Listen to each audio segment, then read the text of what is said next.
प्रेक्षकांनी ठरलं तर मग या मालिकेचा आजचा भाग खूपच जबरदस्त दाखवलेला आहे. फायनली अश्विनने प्रियाच्या पायावरचं खोटं दृष्टीपत्र पाहिलेलं आहे आणि बघता क्षणी त्याला कळलंय की प्रियाच्या पायावरचं हे दृष्टीपत्र खरं तुळशीपत्र नसून ती जन्मखून नसून तो काढलेला एक टॅटू आहे. हे आता अश्विनने अगदी बरोबर ओळखलेलं आहे आणि प्रियाची चोरी आता पकडली गेली आहे. म्हणजे प्रिया खोटी तन्वी असल्याचं आता अश्विनने बरोबर ओळखलेलं आहे आणि त्यानंतर प्रियाने जे काही केलेलं आहे त्याच्यामुळे आता अश्विनने प्रियाला जन्माची अद्दल घडवलेली आहे. आता हे नेमकं सगळं कसं घडलं, अश्विनने प्रियाच्या पायावरचं दृष्टीपत्र पाहिल्यानंतर नेमकी कोणती ॲक्शन घेतली, हे सगळं काही आपण आजच्या भागामध्ये पाहणार आहोत. त्यामुळे आजचा भाग थोडाही स्किप न करता शेवटपर्यंत पहा. आणि चॅनलवर नवीन असाल, चॅनल अजूनही सबस्क्राईब केलं नसेल तर चॅनल आत्ता सबस्क्राईब करून घ्या. म्हणजे असेच येणारे नवीन व्हिडिओज, नवीन अपडेट सगळ्यात आधी तुम्हाला आपल्या चॅनलवर पाहायला मिळतील. इकडे प्रिया आता तिच्या रूममध्ये झोपलेली असते आणि त्याच वेळेला तिथे अश्विन येतं. अश्विन आता त्याच्या काहीतरी कामानिमित्त बाहेर चाललेला असतो आणि प्रिया अजूनही झोपलेली असते आणि त्याच वेळेला अश्विनचं लक्ष प्रियाच्या पायाकडे जातं आणि त्याच वेळेला त्याने प्रियाच्या पायावरील ते तुळशीपत्र पाहिलेलं आहे. अश्विन एकदा ते तुळशीपत्र पाहतो आणि त्याला काहीतरी वेगळं वाटतं. आता अश्विन स्वतः डॉक्टर असल्यामुळे त्याच्या लगेच नजरेस पडलं की जेव्हा एखादी जन्मखून असते ती जन्मखून आणि टॅटू याच्यामध्ये वेगळा खूप फरक असतो. अश्विनचं लक्ष ज्यावेळेला तुळशीपत्राकडे जातं आणि तो जवळ जाऊन पाहतो तर प्रियाच्या पायावरचा तो टॅटू क्लिअर दिसत असतो की हा टॅटू आहे. अश्विन म्हणत असतो की हे तर तन्वीच्या पायावर जन्मखून होती, मग हे टॅटूसारखं का वाटतंय. आणि अश्विन आता प्रियाचा पाय जवळ घेतो आणि निरखून पाहत असतो आणि त्याच्या लक्षात येतं की ही जन्मखून नाहीच आहे, हा तर टॅटूच आहे. आणि त्याच वेळेला आता प्रियाला सुद्धा जाग येते. प्रिया घाबरते की अश्विनने तिचा पाय हातात धरलेला आहे. लगेच ती उठते, दचकून उठते आणि म्हणते की अश्विन काय करतोयस तू. त्यावर अश्विन म्हणतो की तन्वी हे काय आहे, हे काय आहे नेमकं. प्रिया म्हणते की अरे अश्विन असं काय करतोस, तुळशीपत्र आहे, तू विसरलंस का की माझ्या पायावर जन्मखून होती तुळशीपत्राची. अश्विन म्हणतो की मला चांगलंच माहिती आहे तन्वी की तुझ्या पायावर तुळशीपत्राची जन्मखून आहे, पण ते असं का दिसतंय, असं वाटतच नाही की ही जन्मखून आहे. हा एक प्रकारचा टॅटू किंवा गोंधळ केल्यासारखं वाटतंय. तन्वी म्हणते की आता प्रिया म्हणत असते की अरे अश्विन असं काय करतोस, टॅटू कसा असेल हा, माझ्या पायावर जन्मखून होती हे तुलाही सगळ्यांनाच माहिती आहे ना. पण अश्विन म्हणतो की अगं पण तन्वी, ही जन्मखून वाटतच नाहीये, जन्मखून अशी असते का, हा सरळ सरळ दिसतोय की हा टॅटू आहे. आता मात्र प्रियाची इथे चोरी पकडली गेली आणि प्रिया आता इथे अश्विनला काही गुंडाळणारच असते. प्रिया म्हणते अरे अश्विन त्याचं काय झालं माहितीये का. आता तेवढ्या तिकडे सायलीच्या फोनवरती आता मैनावतीने कोणाच्या तरी नंबरवरून फोन केलेला असतो आणि ती म्हणत असते की काही झालं तरी तिला तिचा फोन हवा असतो. आता सायलीने मैनावतीचा मोबाईल घेऊन आलेली असते, त्याच्यामुळे मैनावती म्हणत असते की मला तन्वीशी म्हणजेच प्रियाशी बोलायचंय, बबलीशी बोलायचंय. पण आता अर्जुन सायली इथे मैनावतीला प्रचंड समजवण्याचा प्रयत्न करत असतात. पण मैनावती म्हणते की नाही, माझी मुलगी आमची मुलगी आम्हाला असं फसवणार नाहीच, ती काही झालं तरी आम्ही तिचे आईबाप आहोत आणि ती नक्कीच येईल. आणि ह्या गोष्टीवरती आता अर्जुन सालीचं सुद्धा बोलणं चालू असतं.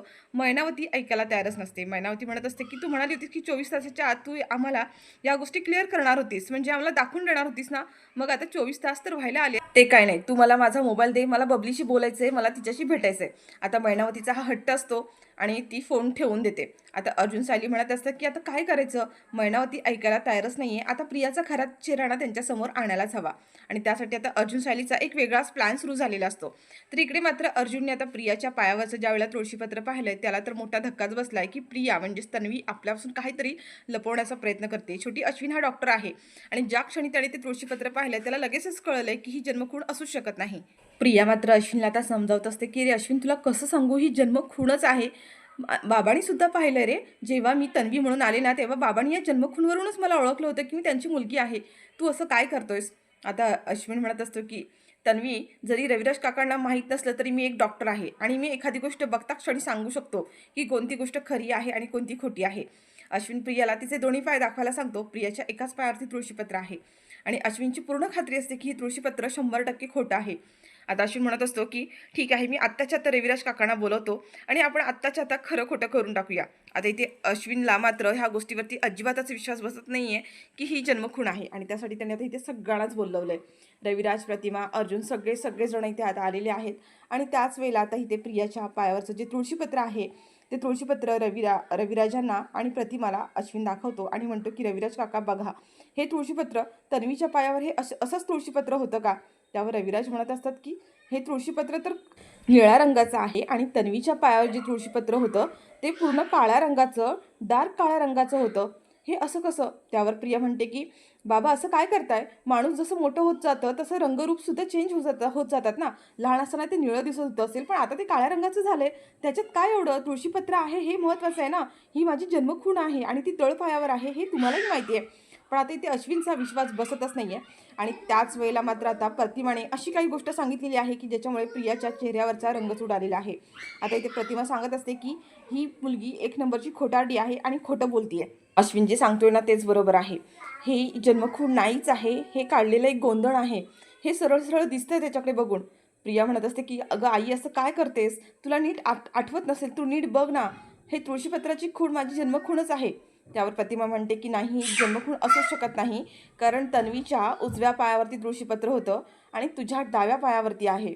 आता मात्र प्रिया गोंधळली आहे आणि सगळ्यांनाच मोठा शॉक बसलाय, कारण प्रियाच्या पायावरची जन्मखूण बघूनच रविराजांनी मुलगी म्हणून तिला एक्सेप्ट केलं होतं आणि आता तर प्रतिमाने ज्या गोष्टीचा खुलासा केलाय त्या गोष्टीवरून सगळेच हादरली आहेत. कारण प्रियाच्या डाव्या पायावर तुळशीपत्र आहे, तर खऱ्या तन्वीच्या उजव्या पायावर तुळशीपत्र आहे असा खुलासा आता इथे प्रतिमाने केलेला आहे आणि सगळे शॉकमध्ये गेलेत. अश्विन आता रविराजांना म्हणतो की काय, रविराज काका, तन्वीच्या उजव्या पायावरती तुळशीपत्र होतं, मग हिच्या डाव्या पायावर कसं काय? म्हणजे ही तन्वी नाही आहे का?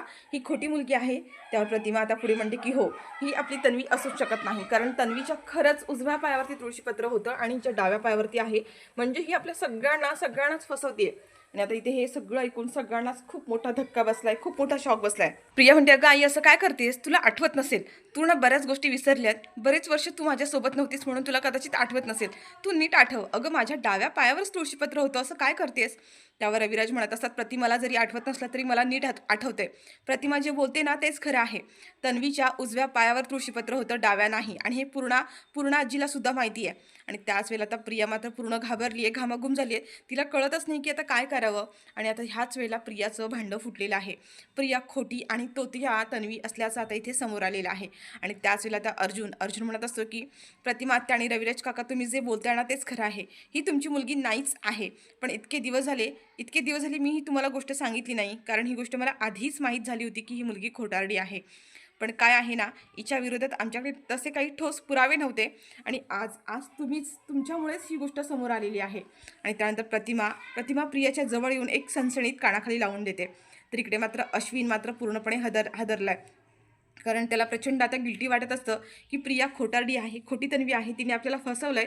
एवढंच नाही तर तिने आपल्या भावनांचा खेळ केलाय, आपल्याशी प्रेमाचं नाटक केलं आणि सोबत पहिली गोष्ट म्हणजे घरच्यांच्या विरोधात जाऊन प्रत्येक वेळेला मी ह्या मुलीची साथ दिली आहे. आता अश्विन पूर्णपणे कोसळून खाली पडतो.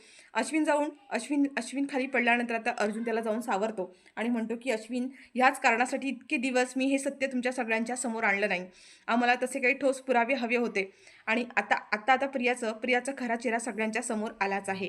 आणि आता प्रिया पूर्णपणे एक्सपोज झाली. पण आता हा सगळा प्रकार सुरू असताना इथे मात्र आता सायली नाही आहे. त्याच्यामुळे सायलीला तन्वीच्या पायावर तुळशीपत्र आहे ही गोष्ट अजून सुद्धा समजलेली नाही आहे.